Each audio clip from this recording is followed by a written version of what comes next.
अस्सलाम वालेकुम।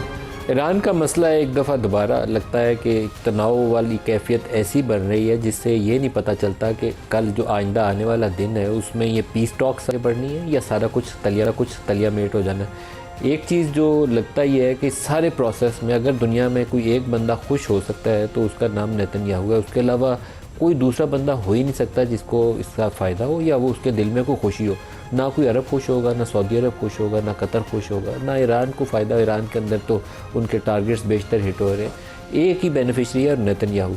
तो यहाँ पर अमेरिका, ईरान और बाकी जितने भी स्टेक होल्डर्स हैं इस पूरे प्रोसेस के अंदर, उन्हें इस चीज़ का इदराक भी है, तो इस चीज़ को समझते हुए आगे का फ़ैसला करना चाहिए। किसी जहाज़ को हिट करना या ईरान के अंदर अटैक करना या ईरान का जवाबी तौर पर नेबरिंग अरब नेशंस के ऊपर अटैक करना, इससे मसला हल नहीं होगा। तो बहुत ही बेहतर होगा, मुनासिब होगा कि जो टॉक्स का अगला राउंड है, अगर पाकिस्तान में होना है या कहीं और होना है, उसके अंदर बैठ के कुछ बेसिक SOPs तय कर लें, कुछ CBMs एक दूसरे के लिए कर लें, कुछ हॉटलाइन इस्टेब्लिश कर लें कि सूरत हाल ख़राब है तो क्या करना है। सीधा वो त्यारे भेज के बमबारी वाले या मिसाइल चला के उससे पहले भी कुछ किया जा सकता है। अगर नहीं करेंगे तो अल्टीमेटली नुकसान सारों का है। पूरी दुनिया में कोई भी ख़ित्ता ऐसा नहीं बचता जो इस जंग से मुतासर हुए बगैर रह सके। एक रात हमला होता है तो अगले दिन $5-6 इंटरनेशनल मार्केट में ऑयल ऊपर चला जाता है। तो ये कौन पे करता है? पूरी दुनिया में हर कंज्यूमर पे करता है। हर यूरोप का मुल्क जो है उसके अंदर कॉस्ट ऊपर जाती है, अमेरिका के अंदर शोर मचता है। तो आपको इस बात को अंडरस्टैंड करते हुए आइंदा के लिए स्ट्रेटजी अपनी जो है वो वाजे करनी चाहिए। दूसरा मसला पाकिस्तान के अंदर दाखिली सलामती का है, जिसमें आज कोयटा के अंदर फील्ड मार्शल भी थे और हमारे प्राइम मिनिस्टर भी थे। प्राइम मिनिस्टर साहब और हुकूमत वक्त को कुछ ऐसा तरीकाकार अपनाना चाहिए कि अगले 6 महीने ये कोयटा से बाहर ना निकलें। कैबिनेट के इजलास भी वहाँ करें, कोयटा के अंदर ज़ियारत के अंदर करें। समर्स के महीने समर कैपिटल उसे डिक्लेयर करके रखें और वहाँ जब तक अमन व अमान की सूरत हाल ठीक नहीं होती वहाँ से नहीं निकले। और ये इम्पॉसिबल नहीं है। वहाँ जाके हर हफ्ते अगर ये कैबिनेट के इजलास करेंगे, पूरी फ़ौज इनको सिक्योरिटी देगी, पूरी law enforcement agency, intelligence agency ensure करेंगी कि कोई आके प्राइम मिनिस्टर के ऊपर अटैक ना कर दे। वहाँ के जो लोकल इश्यूज़ हैं वो एड्रेस होंगे, क्योंकि सारे डिसीजन मेकर्स वहाँ बैठे होंगे, फ़ौज के लोग वहाँ बैठे होंगे, वहाँ इंटेलिजेंस एजेंसीज़ के लोग बैठे होंगे, प्राइम मिनिस्टर के साथ वज़रा बैठे होंगे।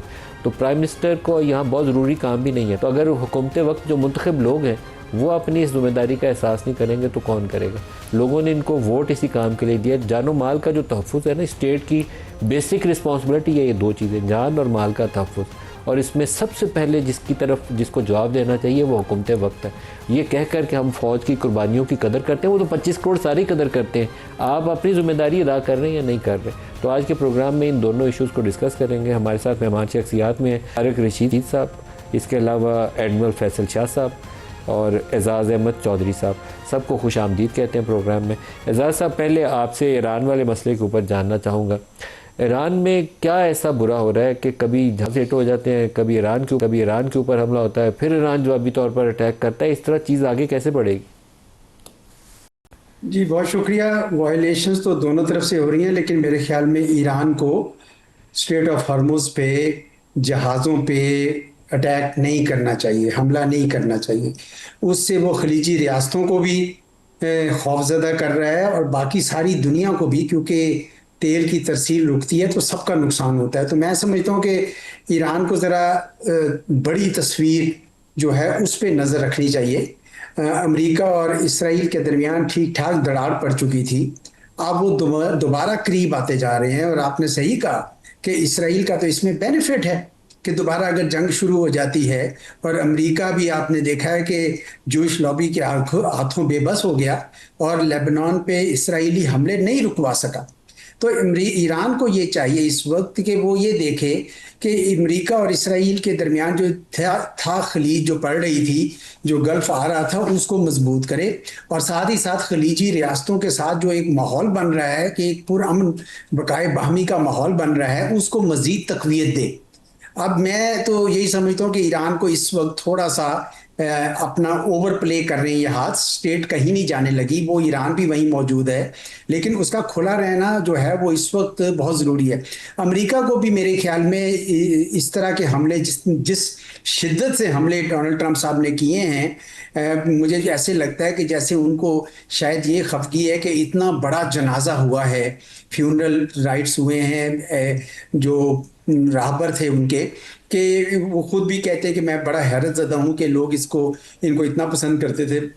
तो शायद उसको रोकने के लिए या उसका गमो गुस्सा करने के लिए, प्लस अमेरिका के अंदर भी ये बात बहुत ज़्यादा कही जा रही है कि अमेरिका ने ये एमओयू में भी सरेंडर किया है और ये जंग में भी हारे हैं, तो उसको भी मेरा ख्याल है एक किस्म का असर ज़ाहिर करने के लिए वो इस वक्त बड़ी शिद्दत से हमले कर रहे हैं। अभी भी खबरें आ रही हैं कि काफ़ी हमले किए हैं और ईरान ने भी आगे जवाबी जॉर्डन में भी किया है, कुवैत में, बहरीन में तो कर ही रहे थे। तो ये मेरा ख्याल है कि ये माहौल कुछ ठीक नहीं है। मुझे ऐसे लग रहा है जैसे ये कॉन्फ्लिक्ट जो है ये मुंजमद होता जा रहा है, यानी तकरीबन जिस तरह ईरान इराक वॉर थी कि आज थोड़ी जंग है, फिर थोड़ा अमन है, फिर थोड़ी जंग है, फिर थोड़ा अमन है। तो इसमें मीडिएटर्स की बड़ी जिम्मेदारी बढ़ गई है, पाकिस्तान की और किसी हद तक कतर की, कि वो इन दोनों फ्री को समझाएं कि ये इतना जिसे कहते हैं सारा का सारा तैयार शुदा मेमोरेंडम था, बड़ी मुश्किल से इसके ऊपर एग्रीमेंट हुआ था, इसको हाथ से ना जाने दें। ये अमन की वाहिद उम्मीद है जो एजाज मेरे साहब, ख्याल आपको में। आपको ये नहीं लगता कि जो IRGC है वो थोड़ा सा एक हेड स्ट्रॉन्ग किस्म की अप्रोच है उनकी? क्योंकि जो डील ट्रंप साहब ने इस वक्त ईरान के साथ की है, वो JCPO 2015 वाला वो बहुत पीछे रह गया। इतना कुछ ज़्यादा वो मान चुके हैं, सैंक्शंस को रिमूव करना, फ्रोजन एसेट्स रिलीज़ करना, स्ट्रेट ऑफ हॉर्मुज़ जो ईरान चाहता है कि उसका कंट्रोल माना जाए, उसके ऊपर बात करना। तो और उन्हें क्या चाहिए? न्यूक्लियर तो ये पहले भी माने हुए थे कि हम डिवाइस नहीं बनाएंगे, और अब भी वही माहौल है। बियॉन्ड दैट तो कुछ भी ईरान ने कंसीड नहीं किया, अमेरिका ने तो बहुत कुछ कंसीड किया। तो ये IRGC मुझे लगता है कि शायद वो थोड़ा सा हेड स्ट्रॉन्ग अप्रोच है, बाज़ औक़ात मुल्कों को नुकसान हो जाता है इससे। जी, मैं भी यही समझता हूँ कि हर मुल्क में पावर सेंटर्स होते हैं, लेकिन अभी तक जिस तरह ईरान ने कोहेरेंस के साथ काम किया था वही करना चाहिए था। और बिल्कुल आप सही कह रहे हैं, ईरान को इस एमओयू में वो कुछ मिला है जिसका वो तसव्वुर भी नहीं कर सकता था। तो ऐसे में उस सारे को क्यों जाया किया जा रहा है? स्टेट ऑफ हॉर्मुज, ठीक है, स्टेट ऑफ हॉर्मुज में कहा गया था कि ईरान अरेंजमेंट करेगा, लेकिन और भी 3 शर्तें साथ लगाई हुई थी कि ये खुली रहेगी और आमतौर पर जारी रहेगी। ये ईरान बिल्कुल सही नहीं कर रहा है। अगर IRGC कर रहा है, रेवोल्यूशनरी गार्ड्स कर रहे हैं, तो उनको खुद क्या होना चाहिए? ठीक है, वहां पे जो उनके फ्यूनरल राइट्स हो रहे थे उसके अंदर बहुत सारे लोग नारे लगा रहे थे कि जना इसके लिए इंतकाम लिया जाना चाहिए, रिवेंज है, शायद उसके लिए इन्होंने कुछ किया हो। लेकिन मुझे लगता है कि ये कोई बहुत सोची समझी जो नहीं है, इनको समझाने की जरूरत होगी। और मुझे यकीन है कि जो मीडिएटर्स हैं वो उनको जाके बताएंगे कि जनाब इसकी वजह से आप पूरा का पूरा प्रोसेस जो है, जिसमें आप इसराइल को तनहा कर चुके थे और अब दोबारा इसराइल का कद उठना शुरू हो गया। लोग कह रहे हैं कि इसराइल जो है इसका सबसे बड़ा बेनिफिशियरी होगा। तो ईरान को मेरे ख्याल में इस सिलसिले में ज़रा तदब्बर और ज़्यादा दानिश से काम लेना चाहिए। जनरल तारिक रशीद साहब, आप क्या समझते हैं? पाकिस्तान ने इसमें बहुत कलीदी किरदार किया, लेकिन ये जो डेवलपमेंट्स हैं लास्ट फ्यू डेज़ की, मुझे बाज़ औक़ात खदशात पैदा होते हैं कि सारा कुछ ज़ायल ना हो जाए। नहीं, इंशाल्लाह ज़ाया नहीं होगा, बिकॉज ईरान को भी ज़रा उसके भी कॉन्सेप्ट क्लियर करने की ज़रूरत है। देखिए, MOU में बड़ा क्लियरली दिया हुआ है कि 60 दिन के लिए स्टेट ऑफ हॉर्मुज़ खुलेगी, कोई उस पर टैरिफ टैक्स सरचार्ज नहीं लगेगा। उसके बाद जॉइंट मैकेनिज्म होगा एक तरीके के मुताबिक, ओमान और ईरान के मिलजुल के करेंगे। ये तो MOU में दिया हुआ है। तो ईरान ने 3 जहाज़ जो स्ट्राइक किए, जिसमें एक की आइडेंटिटी पता चली कतर का था, LNG लेके जा रहा था, और एक सऊदी अरेबिया का क्रूड ऑयल लेके जा रहा था। अब दोनों देखिए, कतर के साथ चंद दिन पहले मायदा करते हैं कि हमारी डायरेक्ट सी से ट्रेड शुरू हो जाता है, और एसेट भी पहली जो किस्त रिलीज होनी है कतर ने करनी है। उनका LNG का उसको स्ट्राइक कर दिया, और दूसरा सऊदी अरेबिया का कर दिया, तीसरे की आइडेंटिफिकेशन पता चली नहीं। तो ये शेयर वायलेशन है मेरे ख्याल में ईरान की तरफ से इस्लामाबाद MOU की, और अमेरिका ने उनको स्ट्राइक किया है। बट साथ साथ देखिए, मिक्स सिग्नल उनको ट्रंप साहब दे रहे हैं कि मुझे आज सुबह कॉल आई कि ईरान जो है वो मुआहदा करना चाहता है और बड़े उसमें कीन है, और बट हम चाहे तो MOU का सफाया कर देंगे, ईरान का सफाया कर देंगे। तो ये दोनों फ्री बयानबाजी पे ज़्यादा जोर दे रहे हैं। सर, आउटराइट विक्ट्री तो अमेरिका के लिए मुमकिन नहीं है, लेकिन ईरान जो है वो जो कुछ कर रहा है उसमें उसका बेनिफिट नहीं है। बिल्कुल बेनिफिट नहीं है, बिल्कुल बेनिफिट नहीं है। दुनिया का उसमें बेनिफिट नहीं है। दुनिया जो उनकी तारीफ कर रही थी कि इन्होंने एक सुपर पावर को मजबूर किया कि नेगोशिएशन करे, MOU ईरान की मर्जी के मुताबिक उसको उन्होंने साइन करके दिया। अब अगर इन्होंने इस किस्म की हरकतें की तो दुनिया की ओपिनियन चेंज हो जाएगी ईरान के बारे में कि ये क्या कर रहे हैं। और ईरान में जैसे आपको पता है कि कोई सेंट्रलाइज तो डिसीजन मेकिंग है नहीं, प्रेसिडेंट का ऑफिस है, सुप्रीम लीडर का ऑफिस है, और वो सुप्रीम लीडर तो नजर भी नहीं आए कि कहाँ पे है। सुप्रीम लीडर मुझे लगता है अभी इन कमांड नहीं है, जिस तरह अली खामेनेई पूरा कंट्रोल करते थे, फिर IRGC बोलती नहीं थी। बोलती थी। तो सुप्रीम लीडर के बाद फिर उनका ऑफिस आता है, फिर गार्डियन काउंसिल आती है, फिर नेशनल सिक्योरिटी उनकी काउंसिल आ जाती है, फिर IRGC आती है, फिर प्रेसिडेंट आता है। तो प्रेसिडेंट तो बहुत बाद में चल के जो है ना उसमें जो है हायरार्की में आते हैं। तो आई थिंक ईरान को रियलाइज और पाकिस्तान रियलाइज कराएगा, जैसे अब था कि 11 तारीख को 11 जुलाई को शायद इस्लामाबाद में नेक्स्ट राउंड ऑफ टॉक्स हो। अब कह रहे हैं शायद इस्लामाबाद में हो या शायद उधर ही स्विट्जरलैंड में हो। तो मैं उम्मीद करता हूँ कि वो टॉक्स होती हैं। पाकिस्तान वैसे बातचीत तो उनसे कर रहा है और इन्हें भी समझाएगा, और अमेरिका को भी। पूरी दुनिया का इंटरेस्ट है कि दोनों अपनी जो साइन किया हुआ है उसको ऑनर करें। उसके अलावा देखिए अमेरिका क्या कर सकता है। अमेरिका का आपको पता है कि 3 नवंबर को इलेक्शन अनाउंस हुए, मिड टर्म इलेक्शन। तो कहने को तो मिड टर्म है, लेकिन 435 सीटें, जो पूरी सीटें हाउस ऑफ रिप्रेजेंटेटिव की, सब पे इलेक्शन हो रहा है। ट्रंप की अपनी जो पार्टी है वो एट स्टेक है, इक़्तिदार में रहेंगे या छुट्टी हो जाएगी। 78-80% जो उनकी इलेक्टोरल सीट है उन पे इलेक्शन होने जा रहा है। और मुझे इंटरेस्टिंग चीज पता चली नदीम भाई, आपसे शेयर करता हूं कि वहां पे जो लोग इलेक्ट होके आते हैं वो 2 साल के लिए आते हैं। प्रेसिडेंट तो 4 साल के लिए होता है, बट पब्लिक रिप्रेजेंटेटिव जो है वो 2 साल बाद they have to take a fresh vote, ताकि लोगों के पास जाए। परफॉर्म अगर नहीं कर रहे तो नए लोग आ सकते हैं। तो आई थिंक इसमें हमारे लिए भी लेसन है कि अगर कोई पब्लिक जो है ऑफिस होल्डर या मेंबर ऑफ, आपके ख्याल में पाकिस्तान में परफॉर्मेंस के ऊपर लोग जीत के आते हैं? देखिए मतलब ये तो डिबेटेबल इशू है। नहीं, ये डिबेट है नहीं है सर, ये एस्टेब्लिश्ड इशू है जी। तो अगर पिछले 3 इलेक्शन में डिस्प्यूट्स इसीलिए थे कि लोग वो आगे तो ऊपर, उसमें हमें सीख के आगे चलना है। हमें देखें इस वक्त अमेरिका सुपर पावर है, अगर वहां प्रेसिडेंट 4 साल के लिए आता है, हमने 5 साल क्यों रखे हुए? फिर अगर वहां पब्लिक रिप्रेजेंटेटिव 2 साल बाद जाते हैं वहां के पास वोट लेने के लिए, तो हमने 5-5 साल क्यों रखे हैं? सर पहले तो ये तय करें कि लोग रिप्रेजेंटेटिव जो है लोगों के वोट से आए। मेरा तो सवाल है इसके ऊपर, ये सारे वोटों वाले नहीं है। मैं माजरत चाहता हूँ इन सारों से, बड़े काबिल एहतराम है। और देखिए तीनों इलेक्शन में डिस्प्यूट ही एक था। देखिए जो आपने पॉइंट की ना, इस पॉइंट को अगर आप देखें ना बलूचिस्तान में, तो वहां लोग क्यों नहीं अपने पब्लिक रिप्रेजेंटेटिव की सुन रहे? आपके ख्याल में क्यों नहीं सुन रहे? यही तो वजह है कि उन्हें रिप्रेजेंटेटिव मानते नहीं है कि वो या तो वो उन पे ट्रस्ट नहीं कर रहे या परफॉर्म नहीं कर रहे। कोई चीज़ तो है बीच में से कि इतनी ज़्यादा देखें वहाँ कैजुअल्टीज हुई हैं। और मैं खुद वहाँ 4 साल ऑपरेशन वहाँ से डील करता रहा, 2007 से 2011, और चीज़ें बेहतर हुई, फिर वापसी पे चली जाती हैं। और कल का जो वाक़या है, 4 जगहों पे जो अटैक हुआ देखें, उसमें 37-38 पुलिस वाले बेचारे मारे गए, 4-5 हमारे सिविलियन ने शहादत दी। ठीक है, आप कहेंगे हमने 54 मार दिए हैं, बट इतने ज़्यादा कहाँ से आ गए? सर उनकी आप 150 भी मार दें तो कोई कंपैरिजन नहीं है। आपके 42 शहीद हुए हैं ना, आप मैटर तो वो करते हैं, हमारे 42 मैं स्टैटिस्टिक्स देख रहा था, आपसे शेयर करता हूँ कि देखें बलूचिस्तान से 65 MPs हैं, 16 MNA हैं, 23 सेनेटर हैं, 18,000 के करीब वो उसके है लोकल उसमें काउंसलर है।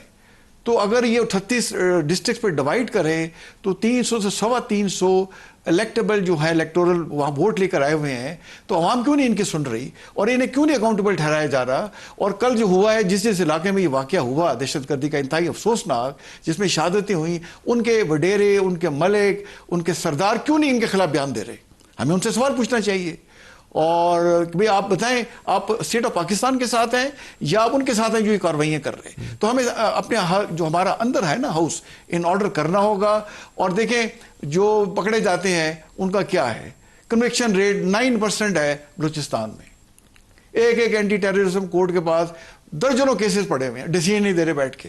तो नेशनल एक्शन प्लान में अदालती रिफॉर्म जो करनी थी, जो सारे मदरसे रजिस्टर करने थे और वहाँ पॉलिटिकल रिकन्सिलिएशन करनी थी, तो 2 ही काम सिर्फ हो सके 14 पॉइंट में से, कि फौज एक्शन कर रही है या आपने टेरर फाइनेंसिंग को चेक कर लिया है। बाकी 12 पॉइंट्स होने वाले हैं, तो वो कौन इंश्योर करेगा? वो हमने इंश्योर करने हैं। एडमिरल फैसल साहब, उनको भी गुफ्तगू में शामिल कर लें। सर ईरान से हम बलूचिस्तान पे आ गए हैं, तो बलूचिस्तान से ही थोड़ा सा आगे चलाते हैं। पिछले जो तीनों इंतखाबात के ऊपर सवालिया निशान थे, ख़ास तौर पर ये जो फरवरी 2024 वाला इंतखाबी अमल था, जिसमें PTI वालों ने फॉर्म 45 और 47 का इशू रेज़ किया और जेन्युइनली रेज़ किया। ये फेक एलिगेशन नहीं है, in reality there is very serious problem in our electoral process. अब उसकी रिफ्लेक्शन बलूचिस्तान में हमें नज़र आती है, उसकी रिफ्लेक्शन हमें KP में नज़र आती है, उसकी रिफ्लेक्शन हमें आज़ाद कश्मीर में इस वक्त जो कुछ हो रहा है उसके अंदर नज़र आती है। अगर ट्रूली इलेक्टेड रिप्रेजेंटेटिव हों, लोगों के नुमाइंदे हों हकीकी, तो फिर इस काम के लिए आपको फौज भेजने की ज़रूरत नहीं पड़ती, अनलेस के कोई आपने टेररिस्ट ग्रुप है और उसको मारना है। हमें हर काम के लिए फ़ौज को इंगेज करना पड़ रहा है। तो हमें कुछ अपनी राय अमल दुरुस्त करने की संजीदगी के साथ ज़रूरत है, नहीं तो बहुत खसारे का सौदा है जब आपकी पॉपुलेशन आपकी लेजिटिमेसी को क्वेश्चन कर रही हो। एडमिरल साहब। तो शुक्रिया नदीम साहब मुझे प्रोग्राम में लेने का। देखें, किसी भी माशरे में जहाँ कहीं क्राइसिस होते हैं, कॉन्फ्लिक्ट्स होते हैं, कोई प्रॉब्लम्स होते हैं, ग्रीवेंसेस होते हैं, बेसिक फैक्टर अगर आप निकालें तो गवर्नेंस का होता है। और गवर्नेंस जब तक ठीक नहीं हो सकती है जब तक कि आपका इलेक्टोरल प्रोसेस ठीक नहीं होगा। इसमें कोई दो राय नहीं है कि अगर आप लोगों की हिमायत से आएंगे तो जाहिर बात है आपको लोगों के प्रॉब्लम्स भी पता होंगे, ग्राउंड रियलिटी का भी अंदाजा होगा, लोगों का भी एतमाद आप पे होगा और आपके पीछे भी एक सपोर्ट होगी। ये तो कोई, इसमें तो कोई दो राय नहीं है। और ये हमें, इसमें आपकी बात बजा है कि हमें सोचने की जरूरत है कि हमें आगे ऐसे ही चलना है या हमें कुछ रिफॉर्म्स लाने हैं, हमें कुछ अपना सिस्टम बेहतर करना है। जो हमारे हिस्ट्री के लेसन्स हैं, क्या हम उससे कुछ सीखना चाहेंगे या हम नहीं सीखना चाहेंगे। ये बात आपकी बिल्कुल ठीक है। मैं एक और तरफ आपकी तवज्जो दिलाना चाहता हूं जिसमें शायद मैं और आप मुर्दे इल्जाम हैं, और वो है कि अगर ये वॉर अगेंस्ट टेरर में लॉ इन्फोर्समेंट एजेंसीज और सिक्योरिटी फोर्सेज और गवर्नमेंट अपना काम अगर कर रही हैं तो मैं और आप कहाँ हैं इसमें। ये होल ऑफ नेशन अप्रोच की हम बात करते हैं, इस होल ऑफ नेशन अप्रोच में नेशन कहाँ है, उसका क्या किरदार है? क्या उसका किरदार सिर्फ जाने देना है? क्या उसका किरदार जाने बचाना नहीं हो सकता? आप मुझे बताइए कि कार्ल वॉन क्लॉज़विट्ज़ जो जर्मन स्ट्रेटेजिस्ट था, उसने एक यूनिवर्सल फॉर्मूला दिया कि कोई भी जंग जीतने के लिए आपको हुकूमत, फौज और अवाम, इन तीनों का बाहमी इश्तराक, बाहमी ताउन जब तक नहीं होगा, ये तीनों एक पेज पर नहीं होंगे, आप कोई जंग नहीं जीत सकते। और आप दुनिया की कोई जंग उठा के देख लीजिए, अभी ईरान की देख लीजिए आप, कि ईरान दुनिया की दो बेस्ट मिलिट्रीज के अगेंस्ट खड़ा रहा है। किस वजह से? जनवरी में उनकी लीडरशिप और अवाम में गल्फ था, खलिश थी, लेकिन वो इस जंग से पूरी हो गई, सारे एक झंडे के नीचे खड़े हो गए और उन्होंने अमेरिका और इजराइल को मजा चखा दिया। अमेरिका कहता है कि ईरान एग्रीमेंट करना चाहता है, मैं कहता हूं कि इस वक्त अमेरिका की सबसे ज्यादा जरूरत है एग्रीमेंट करने की। कहता है 20 साल पीछे मैंने ईरान को फेंक दिया है, उसके बावजूद एग्रीमेंट करने पे तुला हुआ है, तो किसकी जरूरत है? अमेरिका की जरूरत है। तो ईरान का मॉडल आप देख लें। एडमिरल साहब, हमें इस वॉर अगेंस्ट टेरर में आपकी बात में बहुत बड़ा वजन है। आप ये देखिए कि मार्का हक में आपकी पूरी कौम इकट्ठी हो गई। आपने ट्विटर बंद किया और आपने ट्विटर खोल दिया जब आपको ये लगा कि सारे लोग हमारी फौज के पीछे खड़े हैं। 25 करोड़ सारे यूं बंद मुट्ठी की तरफ फौज के पीछे खड़े थे इंडिया के मुकाबले में। मेरे ख्याल में बहुत बड़ी अपॉर्चुनिटी मिस की है। जो पोलराइजेशन थी सोसाइटी के अंदर, वो उस एक नुक्ते ने, मार्का हक की 3 दिन की जंग ने वो सारी पोलराइजेशन को पीछे धकेल दिया था और इकट्ठे हो गए। उसके बाद हम फिर वापस वहीं पे पहुंच गए। तो it's a serious flaw sir, जिसके ऊपर हमारे लीडरशिप और डिसीजन मेकर जो पावरफुल लोग हैं उनको बैठ के इस पे बात करनी चाहिए। बंद कमरों में करें लेकिन बात कर लें ताकि रास्ता क्लियर हो जाए आइंदा के लिए। बिल्कुल आप सही कह रहे हैं। और ये जो मैं अवाम के किरदार की मैं बात कर रहा हूँ, तो मैं यही कह रहा हूँ कि देखें, मुझे क्या, मेरा फर्ज नहीं है कि अगर कोई मुश्तबा शख्स मुझे नजर आता है, मुश्तबा हरकत नजर आती है, कोई मूवमेंट होती है, कोई मेरे मोहल्ले में कोई चीज होती है, कि मैं उसको कोई नोटिस करूं, उसको रिपोर्ट करूं, उसको कोई एहसास उसका करूं, महसूस करूं। मैं तो बिल्कुल मुबर्रा हूं हर चीज से। मैंने सब चीजें गवर्नमेंट पे डाल दी है, लॉ एनफोर्समेंट एजेंसीज पे, सिक्योरिटी फोर्सेस पे डाल दी हैं। और जब कुछ होता है तो मैं उनको कहता हूं जी इनसे काबू नहीं हो रहा। भाई अगर उनसे काबू नहीं आ रहा तो फिर मुझे अपना शेयर डालने की जरूरत है ना, कंट्रीब्यूट करने की जरूरत है। तो मैं तो वो नहीं कर रहा। अच्छा, इसमें मैं और आप बिल्कुल खालिस मुर्दे इल्जाम नहीं है, गवर्नमेंट का भी इसमें काम है, गवर्नेंस का भी इसमें इशू है। इसमें गवर्नमेंट को भी चाहिए कि अवेयरनेस फैलाए। आपको याद होगा 2007-8 में ये कैंपेन चलाई गई थी कि कुछ नंबर दिए गए थे, टीवी पे एड्स आते थे कि अगर आपको इस तरह का कोई शख्स नजर आए, इस तरह के कपड़े पहने हुए हो, इस तरह की चाल हो, उसके मुंह पे ऐसे असरात हो, तो आप समझे कि ये मुश्तबा आदमी है। तो एक अवेयरनेस हुई थी, एक एजुकेशन हुई थी लोगों की, लोगों ने रिपोर्ट करना भी शुरू किया था। कहाँ है वो सब मेजर्स? क्यों नहीं अभी दोबारा हम कर सकते?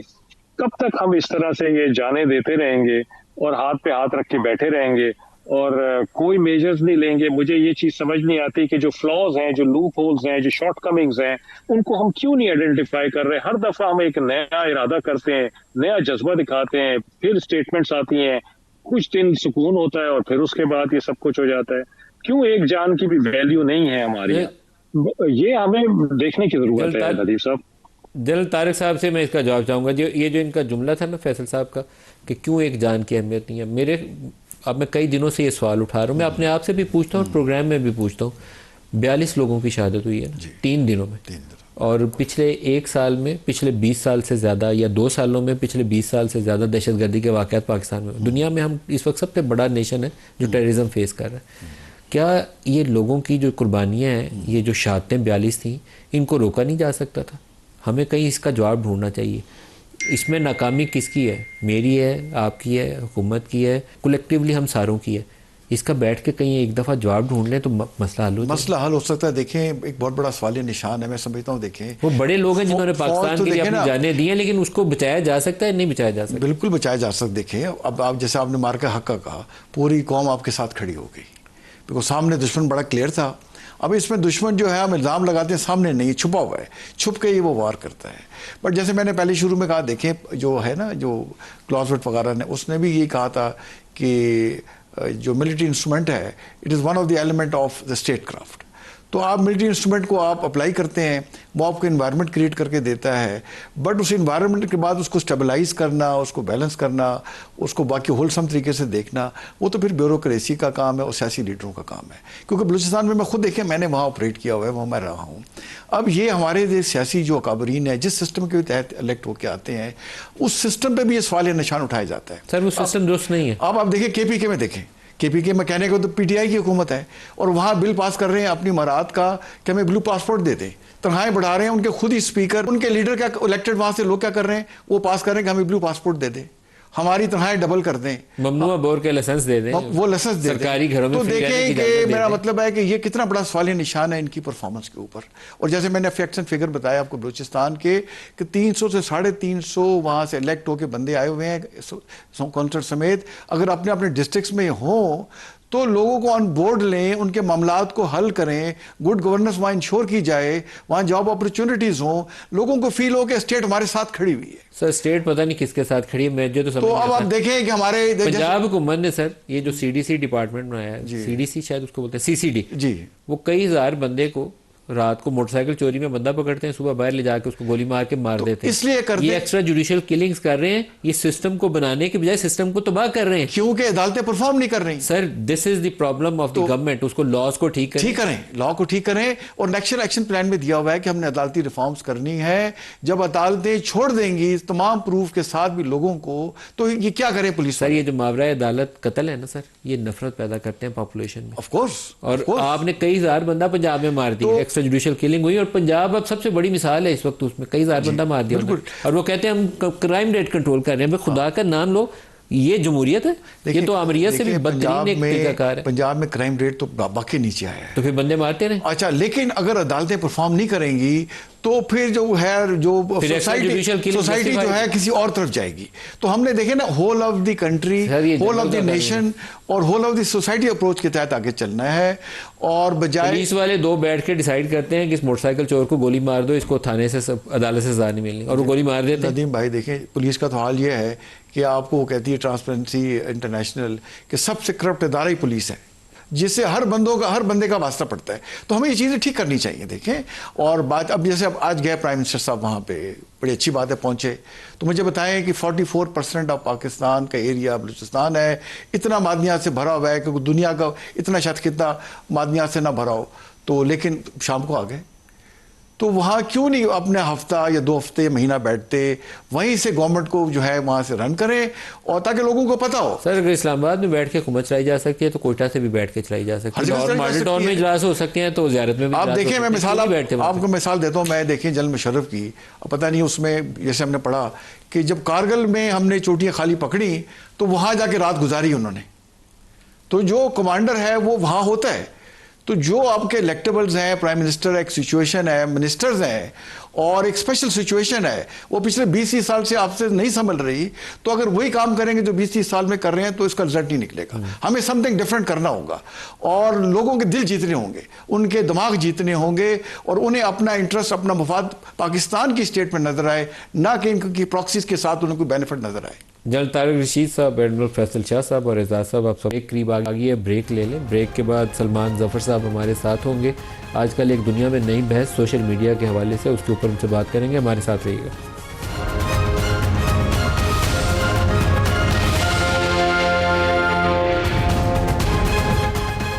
Welcome back. दुनिया के बहुत सारे ममालिक में आजकल एक तहरीक यह है कि 16 साल से जो कम उम्र बच्चे हैं उनको सोशल मीडिया ऐप्स जो है उसके इस्तेमाल के ऊपर कुछ रेगुलेट किया जाए।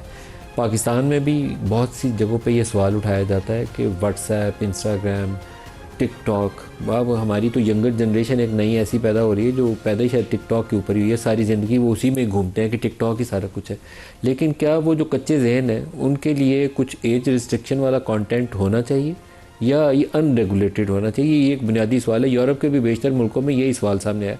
एडल्ट कंटेंट है, 12-12, 14-14 साल के बच्चे और बच्चियां, क्या उन तक रसाई रहनी चाहिए या फेसबुक को, ट्विटर को, इन बाकी ऐप्स को, इंस्टाग्राम को पाबंद करना चाहिए कि छोटे बच्चों तक वो कंटेंट जाएगा जो उनकी ज़हनी नशोनुमा में हायल ना हो, उनको किसी ऐसी गलत राह के ऊपर माइल ना कर दे जो उनकी उम्र से बड़े वाला कंटेंट है वो उनकी छोटी एज में उनके सामने आना शुरू हो जाता है। तो इसके ऊपर दुनिया में अगर रेगुलेशंस बनाए जाएं तो वो अपने बच्चों को बचा पाएंगे।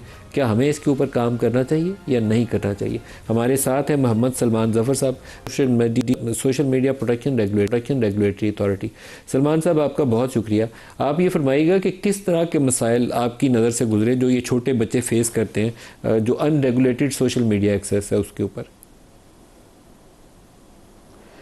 बहुत शुक्रिया मलिक साहब मुझे इनवाइट करने का इस इम्पोर्टेंट टॉपिक के ऊपर। जहाँ तक बच्चों का सोशल मीडिया इस्तेमाल करने का ताल्लुक़ है, सोशल मीडिया के अपने फ़वाइद भी हैं और नुकसानात भी हैं।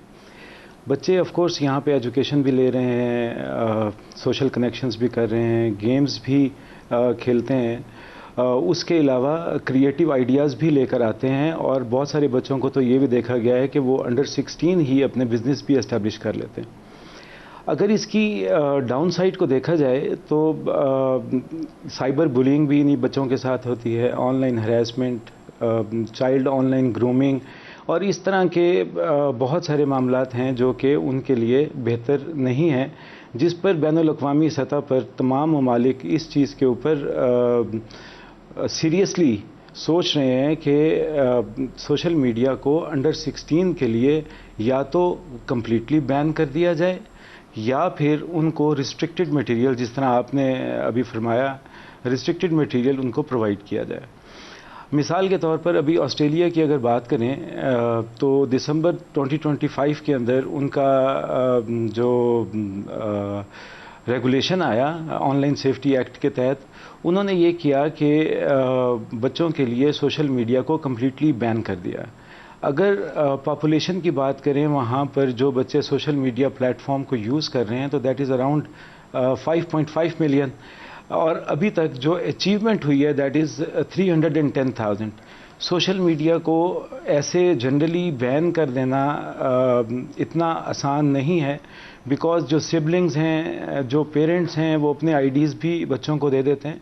तो ये एक शेयर्ड रिस्पॉन्सिबिलिटी है कि बच्चों को मॉनिटर किया जाए, उनके साथ ओपन सर एक सवाल है मेरा आपसे सलमान साहब, ताकि वो अपने प्रॉब्लम्स एक मेरा आपसे सवाल है कि क्या ये जो बहुत बड़े बड़े प्लेटफॉर्म्स हैं, फेसबुक है, इंस्टाग्राम है, आप इनके साथ गवर्नमेंट लेवल के ऊपर कुछ बुनियादी SOPs के ऊपर अंडरस्टैंडिंग नहीं डेवलप कर सकते कि ये उम्र के मुताबिक कंटेंट उन बच्चों तक जाएगा, उनसे बड़ा जो एडल्ट कंटेंट है वहाँ तक उनकी एक्सेस नहीं होगी, या साइबर बुलिंग है या ग्रूमिंग की जाती है इनके ऐसे, या कुछ और कंटेंट ऐसा है जो उनके लिए हार्मफुल है, तो वो उसके ऊपर चेक होना चाहिए। वो इन कंपनीज को करना चाहिए, फेसबुक को वो इंस्टॉल करना चाहिए सिस्टम, ट्विटर को, इंस्टाग्राम को करना चाहिए, टिकटॉक को करना चाहिए। तो आप उन लोगों से इंगेज कर सकते हैं, आपको तो कोई रुकावट नहीं है।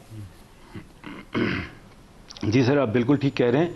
हम ऑलरेडी फ्रॉम ईयर 2019 और 20 इनके साथ ऑलरेडी कोलैबोरेशन में हैं और design by safety is the main feature जो कि सोशल मीडिया प्लेटफॉर्म्स ऑलरेडी दे रहे हैं।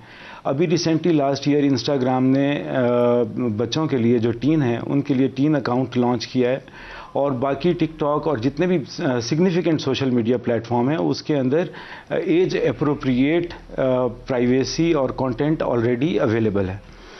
अब सिलसिला ये है कि इसके ऊपर ये सारे प्लेटफॉर्म्स ऑलरेडी अवेयरनेस भी मुख्तलिफ ऑर्गेनाइजेशंस के साथ मिलकर कर रहे हैं, जिस तरह यूनिसेफ के साथ, national commission on right of children के साथ, मोबाइल ऑपरेटर्स में टेलीनॉर के साथ बहुत अरसा मुख्तलिफ़ किस्म की अवेयरनेस वर्कशॉप्स चलती रही हैं, पेरेंटल गाइड बुक्स बनी हैं। अब इशू सर इसमें यह है कि जिस वक्त बच्चे अपना अकाउंट बनाते हैं टू सी ऑल मटेरियल, वो अपनी डेट ऑफ बर्थ जो है वो वहाँ पर गलत मेंशन कर देते हैं, जिसकी वजह से वो इनअप्रोप्रिएट कंटेंट भी देख पाते हैं। तो बहुत ज़रूरी ये है कि पेरेंटल कंट्रोल्स जो हैं वो यूज़ किए जाएं। अगर आप पीटीए की वेबसाइट पर जाएं तो बहुत लंबी लिस्ट पड़ी हुई है। सर इसका भी आसान हल है, बहुत मुश्किल नहीं है। आप अब स्मार्ट कार्ड बच्चों के भी पाकिस्तान में बनाते हैं, तो आप वो फेसबुक को, ट्विटर को, इंस्टा को पाबंद कर सकते हैं कि वो इनकी पहले आईडीज़ लें, उसको वेरीफाई करें कि ऊपर क्या लिखा हुआ है। जो गवर्नमेंट ऑफ पाकिस्तान का नादरा का इशू किया हुआ स्मार्ट कार्ड है, उसके बाद उनके अकाउंट बनाए, अदरवाइज ना बनाए। तो वेरिफिकेशन का प्रोसेस तो बिल्ट इन है। जी सर, आपने बहुत अच्छी बात की है। इसमें थोड़ा सा मैं अगर आपको इलेबोरेट करूं, ऑस्ट्रेलिया में भी जो ई सेफ्टी कमीशन है उसने सिटीज़न आईडी के साथ ही इंटीग्रेट किया हुआ है इन सोशल मीडिया प्लेटफॉर्म्स को टू बैन द कंटेंट, और यही चीज़ यूज़ हो सकती है टू रिस्ट्रिक्ट द कंटेंट।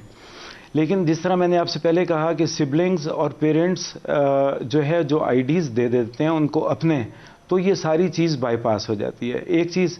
दूसरी चीज़ ये है कि अगर एक बच्चा जो है लॉगिन भी कर लेता है, उसकी आईडी भी वेरीफाई हो जाती है और वो वीपीएन यूज़ कर लेता है, उस केस में वो सारे का सारा सिस्टम बाईपास हो जाएगा और वो उसको रिमोटली एक्सेस कर रहा होगा। तो इसके बाईपास जो है ना वो बहुत ज़्यादा अवेलेबल हैं। बेहतर देखें तरीका ये है कि पेरेंट्स, टीचर्स, मीडिया और उसके अलावा जितने भी स्टेक होल्डर्स हैं, गवर्नमेंट, ये अवेयरनेस क्रिएट करें बच्चों में, पेरेंट्स में, टीचर में, क्योंकि ये एक शेयर्ड रिस्पॉन्सिबिलिटी है। मैं अगेन यही कहूँगा कि ये सब मिलकर ही इसको लेकर चलेंगे और करेंगे तो ये मसले हल होंगे। खास तौर पर बच्चे ये 12-13 साल और 16 साल के दरमियान वाली एज है ना, इसमें स्कूल टीचर्स को इनको हर हफ्ते में एक क्लास ज़रूर होनी चाहिए जिसमें इनको ये सोशल मीडिया के जो नुकसानात हैं या इसका मिस यूज़ है या जो इसके ऊपर वो बुलिंग की जाती है, हैरेसमेंट के केसेस आते हैं। मोबाइल के ऊपर आजकल वीडियोस बन के तो उसका वो एआई से वीडियोस बनाकर तो वो बच्चियों को ब्लैकमेल करते हैं। इसके ऊपर हफ्ते में एक हर स्कूल लेक्चर दे सकता है, बहुत इम्पॉसिबल नहीं है सर। लेकिन एक इशू है इससे जुड़ा हुआ, जब हम सोशल मीडिया रेगुलेशंस की बात करते हैं तो इसमें फ्रीडम ऑफ स्पीच नहीं ख़त्म होना चाहिए। असल पढ़े लिखे बच्चे हमारे उस पर कंसर्न होते हैं कि फ्रीडम ऑफ स्पीच हम उनका गला दबाने लगे। तो फ्रीडम ऑफ स्पीच को आपको प्रोटेक्ट करना चाहिए, सिर्फ उनकी हिफाजत के नुक्ता नज़र को सामने रखते हुए कुछ चीज़ें डिज़ाइन करनी चाहिए। जी बिल्कुल sir, agreed. Freedom of speech और हेट स्पीच में फिर थोड़ी सी आपको पता है कि थिन लाइन रह जाती है। तो जितने भी कंज्यूमर्स हैं, सारिफिन हैं, उनको भी इस चीज़ का ख्याल रखना चाहिए कि क्या चीज़ फ्रीडम ऑफ स्पीच है और क्या चीज़ is moving towards hate speech और एंटी स्टेट।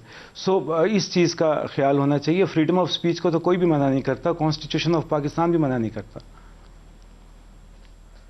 सर कॉन्स्टिट्यूशन तो कहते हैं, हम लोग अमल नहीं उस पर करते। कॉन्स्टिट्यूशन को मानने लगे तो 100 मसाइल वैसे ही हल हो जाए। मोहम्मद सलमान जफ़र साहब, मीडिया प्रोटेक्शन रेगुलेटरी अथॉरिटी, बहुत शुक्रिया आपने हमें ज्वाइन किया। आज के लिए इतना ही इजाज़त दीजिए। अल्लाह हाफ़िज़।